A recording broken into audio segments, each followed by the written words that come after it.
What does the keep open, stop keeping open do in recent apps on Samsung Galaxy S26 Ultra? Let's start the video. First of all, open Recent app, click on this icon. You will see Recent app is here, and click on this icon and you will see. If you want to open keep open, click on keep open, you will see, and click on this icon, go back and again click on this, and stop keep open, click on stop keep open. So you will open keep open and stop keep open from here.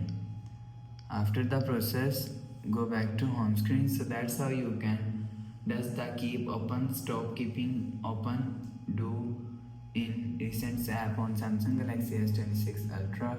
If you like the video, please subscribe. Thanks for watching.